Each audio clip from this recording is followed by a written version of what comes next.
Hello, അസ്സലാമു അലൈക്കും. പൊന്നാരം മുത്തുമണികളെ, എന്തൊക്കെയുണ്ട് വിശേഷം? സുഖമായിരിക്കണം.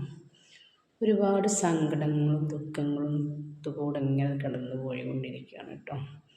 ഇപ്പം നമുക്ക് ഒരുപാട് സങ്കടങ്ങൾ നമുക്ക് ചിലരോട് പറയാൻ പറ്റുന്ന സങ്കടങ്ങളുണ്ടാകുമ്പോൾ ചില കൂട്ടുകാരോട് പറയാൻ പറ്റുന്നുണ്ടാവും, ചില നമുക്ക് ഉമ്മമാരോട് അല്ലെങ്കിൽ ഉപ്പന്മാരോട് അല്ലെങ്കിൽ നമ്മളെ ജ്യേഷ്ഠത്തികളോടൊക്കെ പറയാൻ പറ്റുന്ന സങ്കടങ്ങൾ. ചിലത് നമുക്ക് ആരടുത്തും പറയാൻ പറ്റാത്ത ഹൃദയം പൊട്ടുന്നൊരു സങ്കടം ഉണ്ടാവും കേട്ടോ.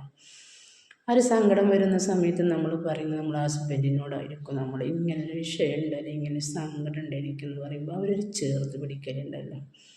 ആ ചേർത്ത് പിടിക്കുമ്പോൾ അവരൊരു വാക്കുണ്ട്, നിനക്ക് നീ എന്തിനാ വിഷമിക്കുന്നു, നിൻ്റെ കൂടെ ഞാനില്ല, അല്ലെങ്കിൽ എല്ലാത്തിനും നിനക്ക് ഞാനില്ലേ, നീ എന്തിനാ തളരുന്നത്, എനിക്ക് ഞാനുണ്ടല്ലോ, നിൻ്റെ കൂടെ ഞാനുണ്ടല്ലോ എന്നില്ല പറയുന്നൊരു വാക്കുണ്ടല്ലോ.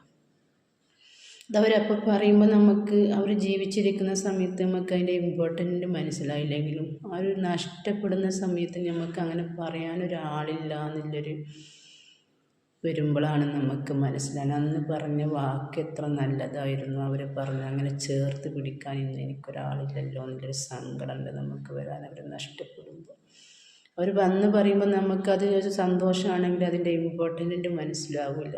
അവർ നഷ്ടപ്പെടുമ്പോഴാണ് അവർ പറഞ്ഞ വാക്കുകളുടെയും അതിൻ്റെ കടുപ്പ് അല്ലെങ്കിൽ അതിൻ്റെ വാല്യൂ നമ്മൾ മനസ്സിലാക്കുന്നവർ നഷ്ടപ്പെടുമ്പോഴാണ്. അതങ്ങനെയാണ് നമ്മുടെ ജീവിതത്തിൽ നഷ്ടപ്പെടുമ്പോഴുള്ളൂ നമ്മൾ ഓരോന്നിൻ്റെയും വാല്യൂ മനസ്സിലാക്കുക. ജീവിച്ചിരിക്കുമ്പോൾ നമുക്ക് ഒന്നിൻ്റെയും വാല്യൂ അറിയില്ല. നമുക്കിപ്പോൾ ഒരു 10 പൈസയാണെങ്കിലും അത് നഷ്ടപ്പെടുമ്പോൾ ആ 10 പൈസൻ്റെ ഒരു വാല്യൂ നമുക്ക് അപ്പോഴാണ് മനസ്സിലാകുന്നുള്ളൂ. ജീവിതത്തിൽ നമ്മൾ ഒരുപാട് പഠിക്കാണ്ട്, ജീവിതത്തിൽ നമ്മൾ ഒരുപാട് മനസ്സിലാക്കാണ്ട്.